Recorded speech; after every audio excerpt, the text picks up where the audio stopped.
بسم اللہ الرحمن الرحیم اللہم صلی علی محمد وعلی آل محمد وبارک وسلم۔ آج کا سبق بہت ہی اہم اور بہت ہی امپورٹنٹ سبق ہے، اور اس کے اندر انشاءاللہ بہت ہی اچھی باتیں آپ کو، بلکہ بہت راز کی بات آپ کو پتہ چلے گی انشاءاللہ، جو کہ اور کہیں کوئی اس کو منظم اس انداز سے نہیں بتاتا۔ اور البتہ میں نے بھی جو ہے وہ کہیں منظم انداز سے اس طرح کی باتوں کو لکھا ہوا نہیں دیکھا۔ الحمدللہ بندے کی ٹوٹی پھوٹی محنت ہے جو مختلف جگہوں پر ٹھوکریں کھا کر بندے کو چیزیں سیکھنے کو ملی، اس کو میں نے مرتب کر کے آپ حضرات کے سامنے اس سبق میں پیش کیا ہے کہ کس طریقے سے آپ جو ہے وہ ادبی انداز کو اپنا سکتے ہیں۔ کوئی بھی آپ کے پاس ادبی تحریر آ جاتی ہے، عربی کا ایک بہترین ادبی شاہکار آ جاتا ہے، پہلی بات تو یہ ہے کہ آپ اپنے اندر اس کا ذوق پیدا کریں، اس کی مٹھاس کو سمجھیں۔ یہ بہت بڑی چیز ہے کہ ہمارے اندر ادبی حس پیدا ہو جائے۔ انسان کے 5 حواس ہیں، تو جو ہے وہ ایک ادیب جو ہوتا ہے اس کے پاس 6 حصے ہوتی ہیں، 5 حواس تو وہی ہوتے ہیں حواس خمسہ جو اوروں کے پاس بھی ہیں۔ اس کے پاس ایک چھٹی حس بھی ہوتی ہے جس کو حس ادبی کہتے ہیں، یعنی ادبی جو ہے وہ اس کا ذوق ہوتا ہے، جس کی وجہ سے وہ اچھی اور بری تعبیرات کے اندر، اچھے اور برے جملوں کے اندر، خوبصورت اور غیر خوبصورت جملوں کے اندر کیا کرتا ہے، فرق کرتا ہے۔ تو آج ہم انشاءاللہ اس کا طریقہ سمجھیں گے کہ کیسے یہ چیز ہوتی ہے اور کیسے یہ چیز حاصل ہوتی ہے انسان کو۔ کسی بھی آپ حضرات ماشاءاللہ آپ حضرات میں سے ہر ایک کے اندر عربی کا شوق ہے، تو نہ صرف یہ کہ عربی کا شوق ہو بلکہ انسان جو ہے وہ عربی کا ذوق بھی اپنے اندر پیدا کرے، جو عربی کی جو ہے مٹھاس بھی اپنے اندر پیدا کرے، اس مٹھاس کو سمجھے۔ تو یہ کیسے ہوگا، آج ہم انشاءاللہ اس کے حوالے سے ڈسکس کریں گے۔ اور آج ہمارا جو موضوع ہے وہ یہ ہے کہ آپ عربی ادب کی کتابوں سے خوبصورت تعبیرات اور جملے کیسے نکالیں۔ بہت بڑا سوال ہے، بہت امپورٹنٹ سوال ہے، بہت ہی طلبہ اس کے اندر پریشان رہتے ہیں۔ بہت زیادہ ٹھوکریں کھانے کے بعد بھی ان کو اس طرح کی مرتب چیزیں نہیں مل پاتی۔ اللہ کے فضل سے یہ چیزیں تیار ہوئی ہیں الحمدللہ، تو ان کی تیاری میں تھوڑی سی جو ہے وہ تاخیر بھی ہو گئی، جس پہ میں معذرت خواہ بھی ہوں آپ حضرات سے، لیکن انشاءاللہ آپ کو اس پہ جو فائدہ ہوگا، آپ حضرات جو ہے وہ اگر اس پہ محنت کریں گے ساری زندگی اس کا فائدہ، اس سبق کا فائدہ آپ کو یاد رہے گا اگر آپ اس بتائے ہوئے طریقے کے مطابق محنت کریں تو۔ اور جتنی انسان محنت کرتا رہے گا اس طریقے کے مطابق، تو زیادہ سے زیادہ اس کے اندر عربی جو ہے وہ تعبیرات کا اس کے پاس ذخیرہ ہوتا رہے گا، اور وہ جو ہے وہ اپنے مقالے کے اندر، اپنی تحریر کے اندر، اپنے پرچوں کے اندر ان تعبیرات کو استعمال کرے گا۔ جتنا خوبصورت انداز سے برمحل اور برموقع استعمال کرتا رہے گا، صحیح، تو اتنا ہی جو ہے اس کی تحریر کو خوبصورت سمجھا جائے گا اور پرکشش ہو جائے گی اس کی تحریر، اور وہ جو ہے وہ ایک کامیاب ادیب اور کامیاب کاتب لکھاری شمار ہوگا۔ تو آئیے دیکھتے ہیں کہ کیسے جو ہے وہ ہم ادبی کتابوں سے استفادہ کر سکتے ہیں، اس کے کیا کیا اسٹیپس ہیں۔ ایک ہمارے پاس عربی ادب کا ایک نص آ جاتا ہے، تو ہم کیسے جو ہے اس نص کو اس نص کو کس کس پروسیس سے گزاریں گے، تب جا کے ہمیں جو ہے وہ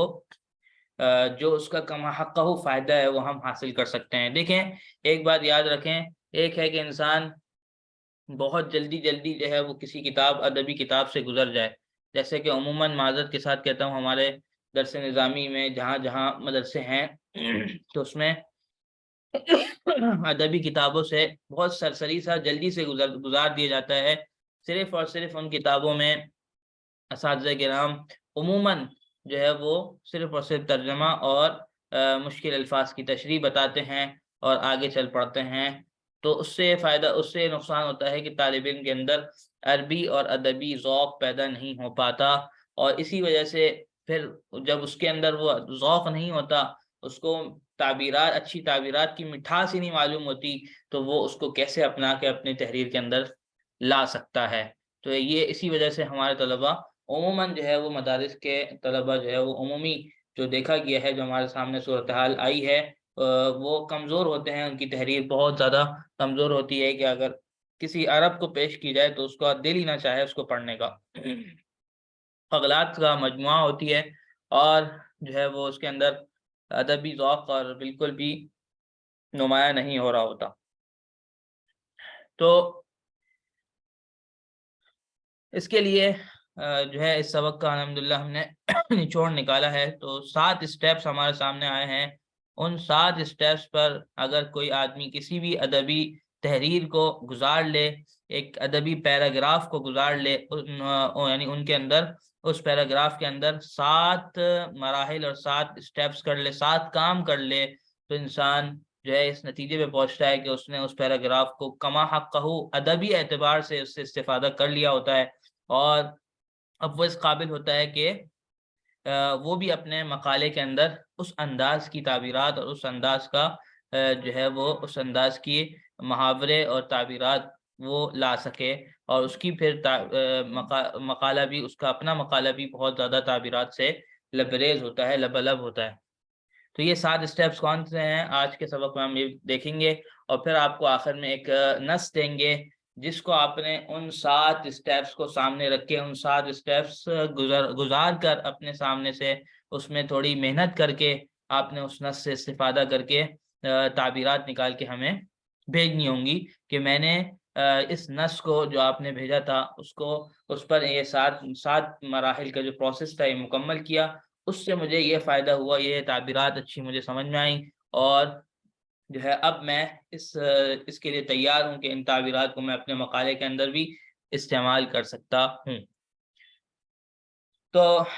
چونکہ یہ مختصر مجلس ہے، ورنہ ہم اس طرح بھی کرتے ہیں، جو ہمارا ڈپلومہ ہوتا ہے، ڈپلومہ الادب والانشاء، اس کے اندر ایک ایک پوائنٹ کو لے کر ہم تفصیلی بات کرتے ہیں، اور تفصیلی اس پر باقاعدہ خود کر کے دکھاتے ہیں کلاس کے اندر ہی، مختلف کلاسز کے اندر، یعنی ایک پوائنٹ ہم ایک ہفتے میں پڑھتے ہیں، لیکن چونکہ یہ مختصر شارٹ کورس ہے، کریش کورس ہے، اس وجہ سے آپ کو ایک ہی سبق کے اندر جو ہے وہ انشاءاللہ یہ 7 اسٹیپ بتائیں گے۔ آپ کو چابی مل جائے گی، باقی محنت آپ کے ہاتھ میں، آپ اس چابی سے جتنے خزانے کھول سکیں ادب کے وہ آپ کھول سکتے ہیں۔ تو آج کے سبق میں ہمارا یہ محتویات ہوں گے: الخطوات السبع لاستخراج التعبیرات من النصوص الادبیہ، کے عربی تعبیرات اور جملے نکالنے کے لیے ادبی نصوص سے عربی تعبیرات نکالنے کے 7 طریقے، 7 خطوات کہتے ہیں، خطوہ کی جمع اسٹیپس کو کہتے ہیں، تو 7 اسٹیپس اور 7 مراحل جن سے گزر کے آپ ادبی تعبیرات نکال سکتے ہیں۔ تو پہلا جو اسٹیپ ہے وہ یہ ہے کہ التدبر فی وجوہ اعراب النص الادبی وقراءته خالیا من الاخطاء۔ بہت ہی اہم بات ہے کہ جیسی ہی آپ کے سامنے کوئی بھی عربی تحریر آ جائے، کوئی بھی عربی کتاب کا نص آ جائے، کوئی پیراگراف آ جائے، آپ نے سب سے پہلا کام کیا کرنا ہے؟ غور کرنا ہے۔ غور کس اعتبار سے کرنا ہے؟ کہ اس کے اعراب کے اندر غور کرنا ہے کہ میں اس کو پڑھ رہا ہوں تو کیسے پڑھ رہا ہوں، اس کو پڑھ کے دیکھیں، اور آپ کو یہ بھی پتہ ہونا چاہیے کہ میں اس کو پیش پڑھ رہا ہوں، اس لفظ کو زبر پڑھ رہا ہوں، یعنی اس پہ رفع پڑھ رہا ہوں، نصب پڑھ رہا ہوں، تو کیوں پڑھ رہا ہوں؟ وجوہ اعراب آپ کو پتہ ہونی چاہیے، اس کو وجوہ اعراب کہتے ہیں، یعنی اعراب زبر زیر پیش کو اعراب کہا جاتا ہے، اور وجوہ اعراب یعنی یہ اعراب کیوں ہیں یہ آپ کو پتہ ہونا چاہیے۔ یقیناً اس کے لیے آپ کو نحو کی ایک اچھی جو ہے وہ مہارت آپ کو درکار ہوگی۔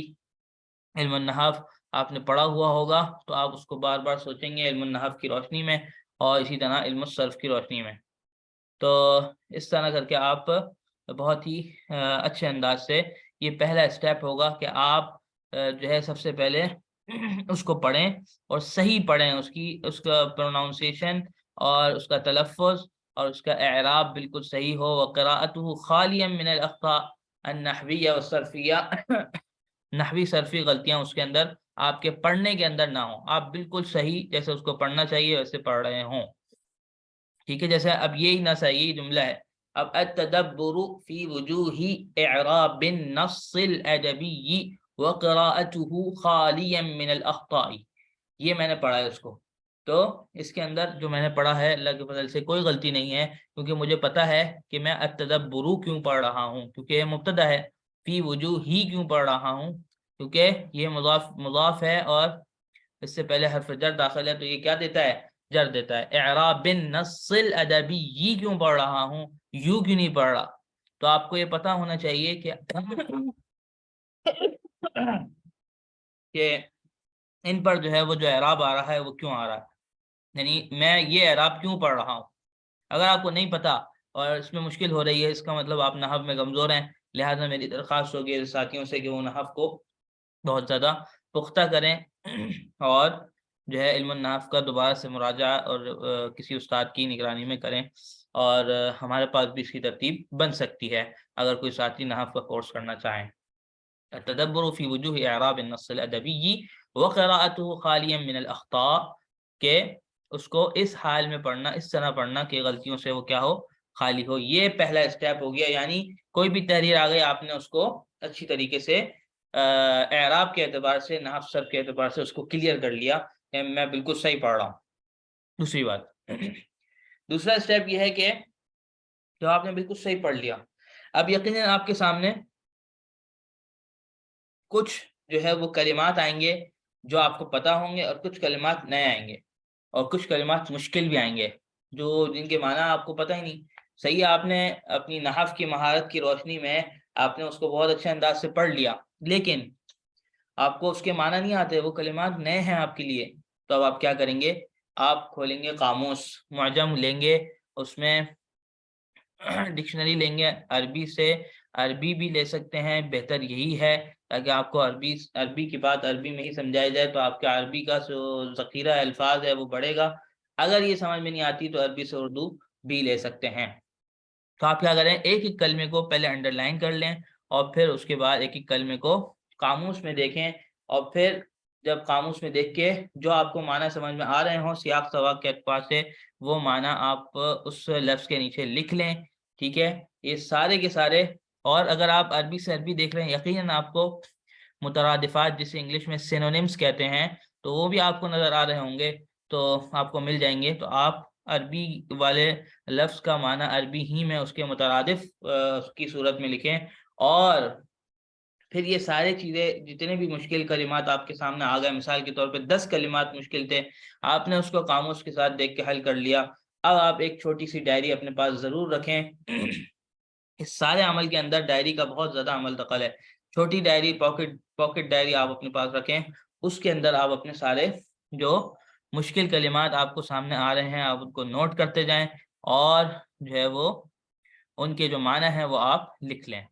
ٹھیک ہے؟ یہ دوسرا کام ہو گیا۔ پہلا کام یہ ہو گیا کہ آپ نے اس نص کے جو ہے وہ مشکل الفاظ، مثال کے طور پہ یہی نص ہے جو میں آپ کے سامنے، المراجعۃ الی المعاجم فی حل جمیع الکلمات الجدیدۃ وکتابۃ مترادفاتها فی کناشۃ جمع الکلمات۔ اب یہاں پہ مثال کے طور پہ یہی نص ہے، اس کو آپ نے صحیح پڑھ لیا، اب آپ کو یہ کناشہ کا لفظ سمجھ میں نہیں آ رہا، تو آپ نے قاموس کھول کے دیکھا، کناشہ کا معنی ہوتا ہے ڈائری، قاموس جو چھوٹی سی ڈائری، پاکٹ ڈائری، ٹھیک ہے، جیبی ڈائری، تو کناشہ جو ہے اسے کہا جاتا ہے۔ آپ نے یہ کناشہ کا لفظ آپ کو نیا ملا، آپ نے کناشہ ہی کے اندر، ڈائری ہی کے اندر اس کو لکھ لیا، اس کے معنی بھی لکھ لیا ساتھ، تو اس سے کیا ہوا، آپ کے پاس ذخیرہ الفاظ جمع ہونا شروع ہو گیا۔ یہ ہوگا دوسرا اسٹیپ۔ تیسرا اسٹیپ یہ ہے کہ آپ جو ہے وہ جب آپ نے اس نص کو، اس تحریر کو، ایک تو یہ ہے کہ نحوی اعتبار سے صحیح پڑھنا آپ کو آ گیا، دوسرا آپ کو اس کے جو مشکل معنی تھے وہ بھی کیا ہو گئے، بالکل واضح ہو گئے۔ اب آپ تیسرا کام یہ کریں کہ ایک چیز، نئی چیز ہوتی ہے، اس کو کہتے ہیں صلات، صلات الافعال۔ افعال جو ہیں یقیناً اس کے اندر کچھ جو ہے وہ وربس ہوں گے، اس فعل ہوگا، کچھ کام بتائے گئے ہوں گے، کچھ کام کیے گئے ہوں گے، تو ان کو افعال کہا جاتا ہے، اور صلات کہتے ہیں یعنی اس فعل کو کسی خاص حرف کے ساتھ استعمال کیا جانے سے جو خاص معنی کا فائدہ ملتا ہے، تو وہ جو حرف ہوتا ہے اس کو صلہ کہا جاتا ہے۔ مثال کے طور پہ جیسے کہ اعراض کرنا، تو مالا کے معنی آتے ہیں عربی کے اندر، مالا یمیل میلا، مالا الیہ، کسی چیز کی طرف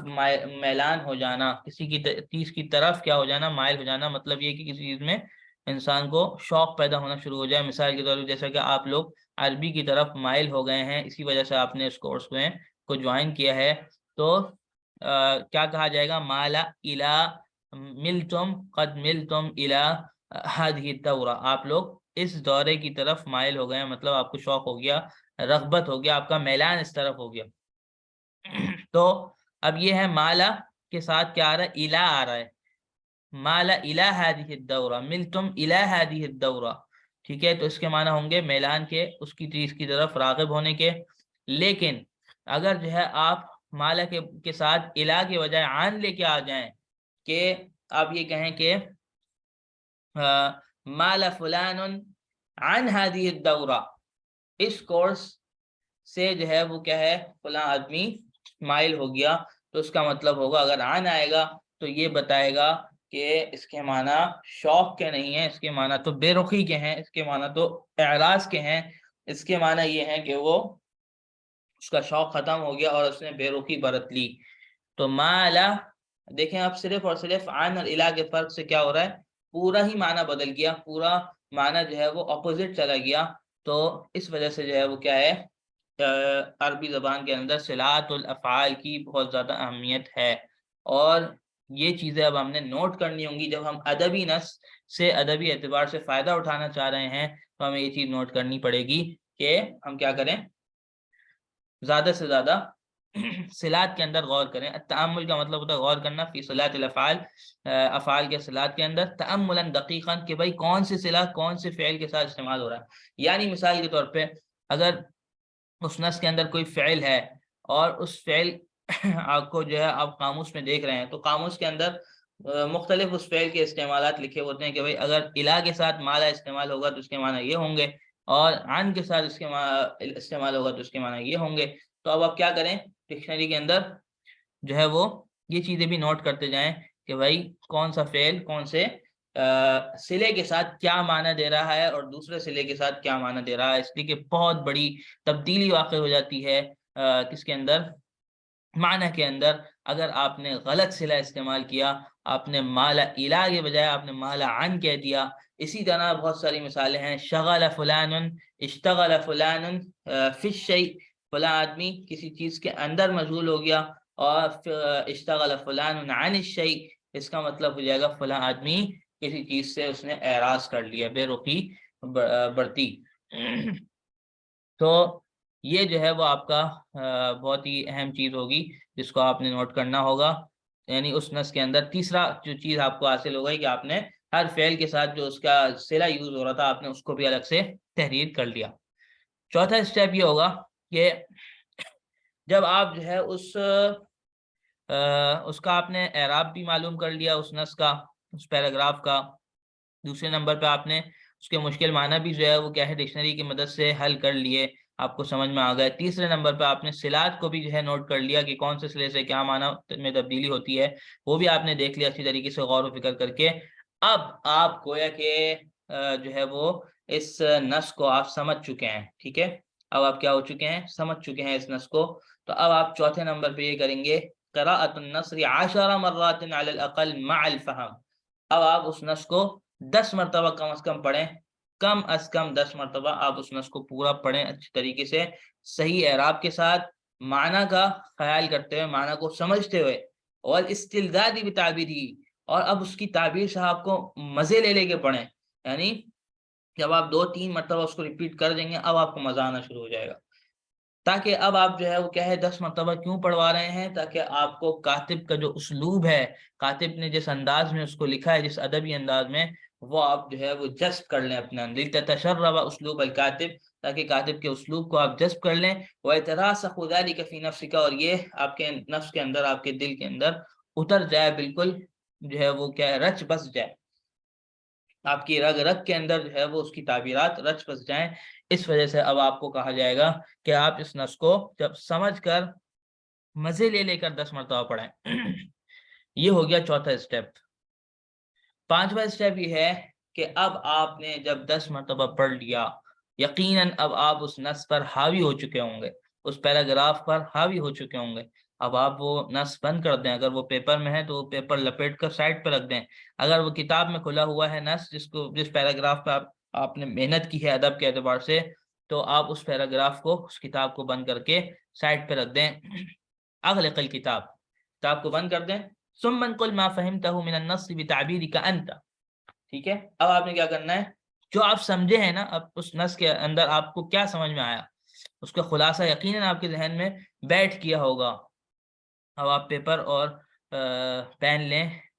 پین کاغذ لے کر اب آپ لکھنا شروع کریں کہ مجھے اس نص میں کیا سمجھ میں آیا. اس کا خلاصہ لکھیں، جو آپ کو یاد آ رہا ہو اپنی تعبیر میں لکھنا ہے، اپنے اون ورڈز کے اندر لکھنا ہے. بتعبیرک انت مما حوته ذاکرتک، جو آپ کے ذہن نے محفوظ کیا ہے. وإياك ان تفتح الكتاب، یہ نہیں کہ اگر آپ کو کچھ یاد نہیں آ رہا تو آپ نے کتاب کھول کے دیکھ لی، نہیں، کتاب نہیں کھولنی. او شاهدت النص ما دمت لا تكمل كتابتك، یعنی نہ کتاب کھولنی ہے یا پھر اس نص کو آپ نے مراجعہ نہیں کرنا، کو دیکھنا نہیں ہے جب تک کہ آپ اپنی تحریر مکمل نہ کر لیں. بھلے وہ ناقص رہ جائے کوئی بات نہیں، کوئی جملہ رہ جائے، کوئی بات رہ جائے، کوئی پوائنٹ رہ جائے، لیکن اپنے جو آپ کو یاد آ رہا ہے آپ نے اپنے اون ورڈز کے اندر اس کو لکھنا ہے. ہاں، اگر جو مصنف کے ورڈز ہیں اگر وہ آپ کو یاد آ رہے ہیں تو آپ وہ بھی لکھ سکتے ہیں، لیکن یہ جو 10 مرتبہ پڑھنا ہے یاد رکھیے گا، یہ اس میں آپ نے یاد کرنے کی بالکل کوشش نہیں کرنی، صرف اور صرف آپ نے تکرار کرنا ہے، تکرار تکرار تکرار. اور یہ اصول ہے اذا تکرر الكلام على السمع تقرر في القلب، کہ جب بھی کوئی کلام آپ کی کانوں پر بار بار جو ہے پڑے گا تو وہ دل کے اندر ضرور راسخ ہو جائے گا. اس وجہ سے آپ کا 5واں اسٹیپ یہ ہوگا کہ آپ کتاب بند کر کے جو ہے وہ جو آپ کو سمجھ میں آیا ہے آپ اس کا خلاصہ لکھیں اپنی تعبیر میں، اپنے اون ورڈز کے اندر. ٹھیک ہے، یقیناً آپ کو بہت کچھ فائدہ ہو چکا ہوگا اور بہت تعبیرات آپ کو مل چکی ہوں گی، لیکن پوری ملی نہیں ہوں گی. لہذا کچھ الفاظ اپنی طرف سے بھی ڈالیں اور اس کو بہتر سے بہتر لکھنے کی کوشش کریں. جب آپ نے یہ کام کر لیا، اب آپ کے پاس 1 سے 2 نص ہو گئے، 2 پیراگراف ہو گئے. ایک پیراگراف تو وہ اصل والا جو جو کاتب کا تھا، اور دوسرا پیراگراف آپ کا اپنے اون ورڈز میں لکھا ہوا، جو یقیناً آپ کی اپنی محنت کی برکت سے آپ نے لکھا ہے. اب کیا ہوگا، ابھی چھٹا اسٹیپ یہ ہے کہ بعدما كتبت مفهوم النص بتعبيرك انت، جب آپ نے اس نص کا جو ہے وہ مفہوم اپنی تعبیر میں، اپنے الفاظ میں، اپنے اون ورڈز میں لکھ لیا. الان فقم بنشر النص الاصلی، اب آپ کیا ہے کھول سکتے ہیں اصل والے جو پیپر ہے اس کو آپ کھولیں، اور اگر وہ کتاب ہے تو اس میں کھولیں. اب آپ نے کیا کرنا ہے، جو اپنا لکھا ہوا ہے اور جو کاتب کا اصل لکھا ہوا ہے اس کے درمیان کمپیریزن کرنا ہے، آپ نے تقابل کرنا ہے، مقارنت کرنی ہے اپنی تعبیر میں، اپنے الفاظ اور اپنے جملوں کی بناوٹ میں، اور مصنف اور کاتب کے جملوں کی بناوٹ کے درمیان آپ نے کیا کرنا ہے، تقابل کرنا ہے. میں نے کیسا لکھا،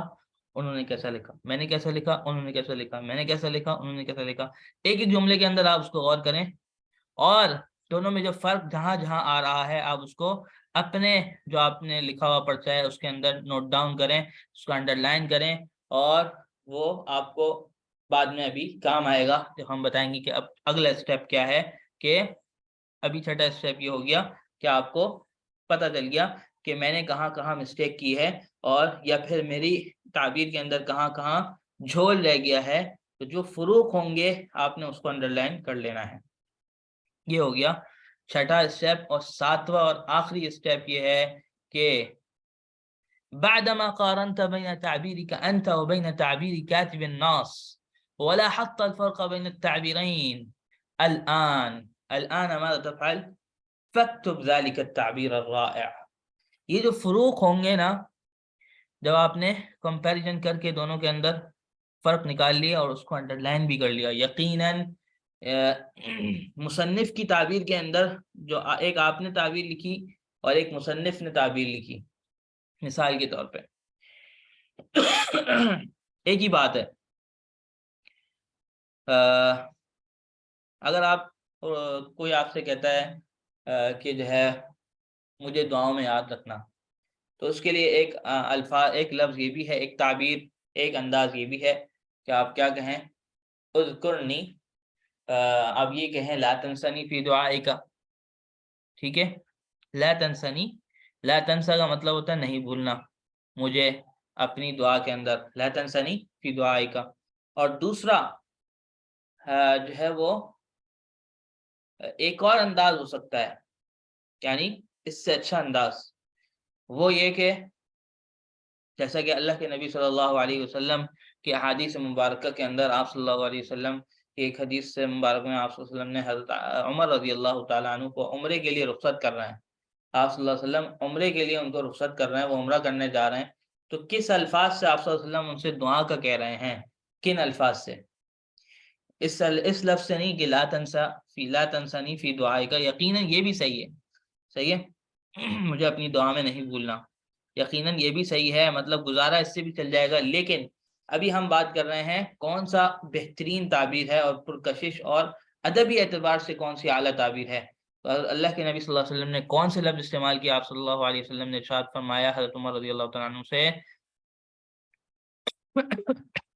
اذکرنی یا اخی فی دعائک ولا تنسنا، اذکرنا یا اخی فی دعائک ولا تنسنا. آپ دیکھیں اس جملے کے اندر کتنی خوبصورتی ہے. اذکرنی تاکید بھی آ گئی،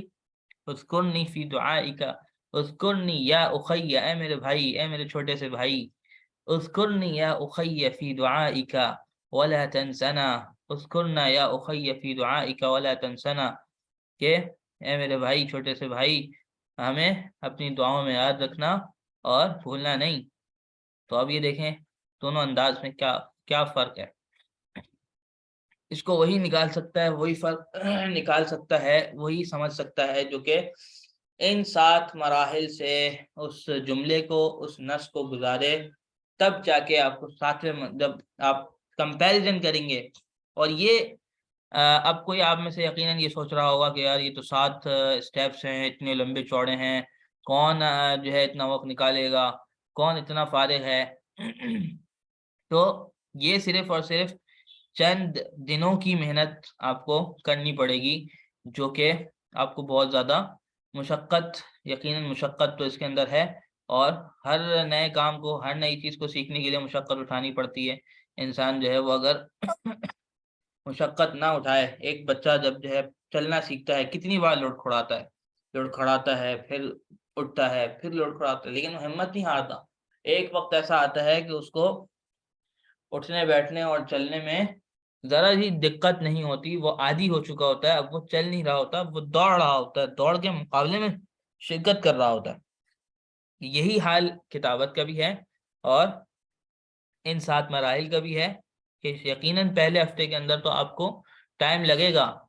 صحیح ہے، 1-1.5 گھنٹہ آپ کو ایک پیراگراف یا ایک صفحہ حل کرنے میں لگ سکتا ہے. لیکن ایک تو جو فائدہ اس سے حاصل ہوگا، ایک صفحے ایک بندہ وہ ہے جو کہ 10 منٹ کے اندر اس صفحے کو گزار دے صرف ترجمہ کر کے. اس کو تو صرف سوائے اردو کے کچھ بھی نہیں آیا، اس نے تو عربی تحریر سے اردو کا ترجمہ سیکھا ہے، اردو سیکھی ہے. نہ کہ یہ کہ جو اس عربی ادب کی کتاب کا مقصد تھا وہ اس کو حاصل ہوا ہے، ایسی بات نہیں ہوئی. تو وہ مقصد سے بہت دور ہے، بلکہ اس کو صحیح ٹریک پہ ہی نہیں ہے، وہ اپنے ٹریک سے ہی ہٹ گیا بنسبت اس دوسرے طالب علم کے جس نے 1 گھنٹہ لگایا اس صفحے پہ اور 7 ان مراحل سے گزر کے 10 تعبیرات اس صفحے سے اس نے نکال لی، خوبصورت تعبیرات. اور اب یہ ہوگا کہ اس کی تحریر بھی اچھی ہو گئی. اب مزید جب وہ تحریر لکھنے بیٹھے گا تو ان 10 تعبیرات کو جو ہے وہ جو اس نے خوبصورت نکالی ہیں، جو اس کی اور اس کی جو ہے وہ اصل نص کے اندر فرق معلوم کرنے سے، فرق دیکھنے سے اس کے سامنے اچھی اچھی تعبیرات آئیں مصنف کے جو ہے وہ انداز میں، مصنف کے تحریر میں. تو یہ جو ہے وہ تعبیرات کیا ہو گئیں، اس کے اس کے سامنے آ گئیں. اب ان تعبیرات کو جب وہ استعمال کرے گا تو اس کی جو ہے وہ مقالے کے اندر کشش آئے گی، اس کے مقالے کے اندر، اس کی تعبیر کے اندر، اس کی مضمون کے اندر. اگر وہ پرچہ کرنے بیٹھے گا اور ان تعبیرات کو استعمال کرے گا، یقیناً ممتحن اس سے متاثر ہوئے بغیر نہیں رہے گا. تو امید ہے آپ حضرات کو یہ سبق بالکل سمجھ میں آ گیا ہوگا. تو یہ جو ہے آپ نے یہ 7 مراحل ہر نص کے اندر کرنے ہیں. یہ آپ کی ریاضت ہے، سمجھیں، ریاضت، مجاہدہ ہے. مجاہدے کے بغیر کوئی چیز حاصل نہیں ہوتی. یہ ریاضت ادبیہ ہے، اس کو ہم ادبی ریاضت کہتے ہیں. تو یہ ادبی ریاضت جب آپ کر لیں گے چند دنوں بعد آپ اس کے عادی ہو جائیں گے، اور اللہ کے فضل سے الحمدللہ بندے کو جو ہے وہ اب، پہلے شروع میں تو بندہ اس حوالے سے بہت زیادہ فکر کرتا تھا، لیکن اب یہ ہوتا ہے کہ صرف پڑھنے سے ہی یہ 7 مراحل الحمدللہ طے ہو جاتے ہیں۔ اگر جو ہے کوئی مشکل لفظ آتا ہے تو بندہ اس کو دیکھ لیتا ہے، کہیں سے حل کر لیتا ہے، لیکن تعبیر جو ہے وہ خوبصورتی، تعبیر کی خوبصورتی فوراً جو ہے وہ معلوم ہو جاتی ہے کہ یہ اچھی تعبیر استعمال کی ہے طالب علم نے، یا پھر کمزور تعبیر ہے۔ اور یہ جو ہے بالخصوص اس طریقے سے جب آپ تعبیرات ادبی نکالیں گے تو آپ کو فائدہ یہ ہوگا کہ آپ کو عربی اسالیب آپ کے سامنے آئیں گے کہ عرب لوگ کیسے اس بات کو کہتے ہیں۔ ایک تو یہ ہے نا، ہم عجمی اسلوب میں، مطلب اردو کو ہم عربی کا جامع پہنا دیں، صرف اور صرف لباس عربی ہو، اندر سے سارا اردو ترجمہ ہو، صحیح ہے؟ جیسے کہ ایک آدمی کہتا ہے قسم کھائی، میں نے قسم کھائی، وہ کہتا ہے اکلت القسمہ، ٹھیک ہے، اکلت زیادہ کیا تو اس نے قسم کا معنی دیکھ لیا کہ بھائی قسم کو کیا کہتے ہیں، حلف کہتے ہیں، اس نے کہا اکلت الحلفہ، میں نے کیا کھایا، قسم کھا لیا۔ تو اب آپ بتائیں کہ اکلت القسمہ یہ جو ہے وہ صحیح ہے؟ اکلت القسمہ کہنا صحیح ہو جائے گا اس کا؟ تو آپ کہہ سکتے ہیں بھائی یہ بھی تو عربی ہے، ہاں بھائی عربی تو ہے، لیکن یہ عربی کا صرف اور صرف آپ نے لباس پہنایا ہے، اندر سے اردو ہی ہے، اندر سے کیا ہے، اردو ہی ہے۔ لیکن کیونکہ آپ کو پتہ ہی نہیں کہ عرب لوگ قسم کھانے کے لیے کیا لفظ استعمال کرتے ہیں، ٹھیک ہے، حلفت باللہ، اقسمت باللہ، ٹھیک ہے۔ تو جب آپ وہ اسلوب آپ کے کیسے سامنے آئے گا، مطالعے سے، اور اس انداز سے جو ہے وہ مطالعے میں محنت کہ ادبی کتاب کو لے کے اس نص کو اس انداز سے اس کو پورا 7 مراحل گزارنا، یہ چند دن آپ کر لیں، اس کے بعد 1 مہینے بعد آپ کو یقیناً میں آپ کو گارنٹی دیتا ہوں کہ آپ ایک اچھے لکھاری بھی بن جائیں گے، اور اگر آپ نے حقیقتاً محنت کی اور اس انداز سے کی تو انشاءاللہ آپ ایک اچھے رائٹر ہوں گے، آپ کا مقالہ دوسروں سے بہت زیادہ ممتاز ہوگا، اس کو پڑھا جائے گا، لوگ اس کے دلدادہ ہوں گے، لوگ اس کے عاشق ہوں گے، بہت پرکشش ہوگا۔ لیکن اگر آپ نے صرف اور صرف آج کے سبق کو سن کر لپیٹ دیا اور اس کے لیے کوئی مجاہدہ نہیں کیا، بعد میں کچھ بھی نہیں پڑھا، تو آپ نہ صرف یہ کہ آپ کو اس سے کوئی فائدہ حاصل ہوگا، فائدہ حاصل نہیں ہوگا، بلکہ آپ کے سارے 7 اسٹیپس بھول جائیں گے، اور پھر ویسے کے ویسے رہیں گے جیسے کہ آپ اس کورس میں جب آئے تھے اس وقت جو آپ کی حالت تھی ویسی کی ویسی حالت رہے گی، کچھ تبدیلی نہیں آئے گی۔ یہ میں صاف صاف کہہ دیتا ہوں، لیکن امید یہ ہے کہ آپ حضرات ایسا نہیں کریں گے، بلکہ اس کی تمرین جو آگے آ رہی ہے آج کی حل کریں گے۔ آج کا ہمارا نص یہ میں نے قصص النبیین، بہت ہی آسان کتاب ہے، اس کی 3ری جلد سے جو ہے یہ نص دیا ہے، فرعون سے متعلق یہ نص ہے، فرعون کے قتل ہونے سے کی نص ہے، مات الجبار الذی قتل الوفا من الاطفال والرجال، اور مات الطاغیہ وخنقا، کوئی شاید یہ جو ہے وہ تھوڑا سا اس میں کٹ گیا، میں اس کو دوبارہ جو ہے وہ صحیح کر کے، جو کٹ رہا ہے اس کو صحیح کر کے میں دوبارہ گروپ میں ڈال دوں گا تاکہ آپ حضرات اس کو صحیح طریقے سے پڑھیں، وہی 7 اسٹیپ اس پہ جاری کریں، اس سے جو اچھی اچھی تعبیرات نکلیں وہ آپ مجھے ارسال کریں تاکہ مجھے پتہ چلے کہ آپ حضرات محنت کر رہے ہیں اور آپ کو فائدہ ہو رہا ہے۔ امید ہے کہ آج کا سبق آپ کو سمجھ میں آ گیا ہوگا۔ اسی پہ ہم اپنے سبق کا اختتام کرتے ہیں۔ یہ کہہ رہے ہیں ساتھی کہ 7واں اسٹیپ دوبارہ سمجھنا ہے۔ 7واں اسٹیپ یہ ہے کہ بعدما قارنت بین تعبیری کا انتا و بین تعبیری کاتب، جب آپ نے کمپیریزن کر لیا اپنی تعبیر میں، اپنے لکھی ہوئے الفاظ کے اندر جو آپ نے جو ہے وہ پیراگراف لکھا ہے، اور جو کس نے لکھا تھا، مصنف نے، اس نص کے کاتب نے، لکھاری نے لکھا تھا، ولاحظت الفرق بین التعبیرین، اب دونوں، اور آپ نے کیا کر لیا، دونوں تعبیروں میں فرق بھی دیکھ لیا کہ کیا کیا فرق ہے، انڈر لائن کر لیا ان کو، جو فرق آیا۔ تو اب یہ جو فرق آیا نا، انڈر لائن شدہ جو تعبیرات ہیں، تو اس کو آپ جو ہے وہ ان تعبیرات کو آپ مصنف کی جو ہے وہ تعبیرات ریپلیس کریں، یہاں پہ ان کی تعبیرات دیکھیں کہ انہوں نے اس بات کو کیسے اپنایا ہے، یعنی یقیناً آپ کی تحریر جو ہے وہ، آپ کی تعبیر کمزور ہوگی اور ان کی تعبیر اچھی ہوگی کیونکہ وہ پروفیشنل ہیں، وہ ادیب ہیں، صحیح ہے؟ تو اب آپ نے وہ والی تعبیر جو انہوں نے کی ہے نا، وہ والی اٹھا لینی ہے، اس کو آپ نے جو ہے وہ اپنی جو ہے فقط ابدالی کا تعبیر رہا ہے، وہ جو ہے گویا کہ بہت ہی خوبصورت تعبیر ہے، خوبصورت انداز بیان ہے، آپ کیا کر لیں، اس کو اٹھا کے اپنی ڈائری کے اندر جو ہے نوٹ کرتے جائیں. اس طرح تعبیرات کے بہت خوبصورت خوبصورت جملوں کے جو ہے نا آپ کے پاس ڈائری بن جائے گی. اور جب بھی آپ مقالہ لکھنے بیٹھیں گے تو آپ کو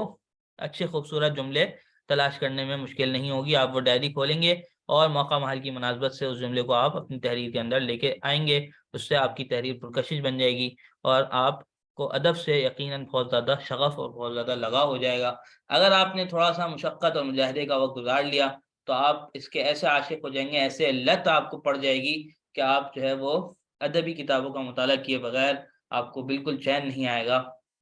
قرار نہیں آئے گا، سکون نہیں آئے گا، اور مزہ اتنا آئے گا کہ آپ حضرات جو ہے وہ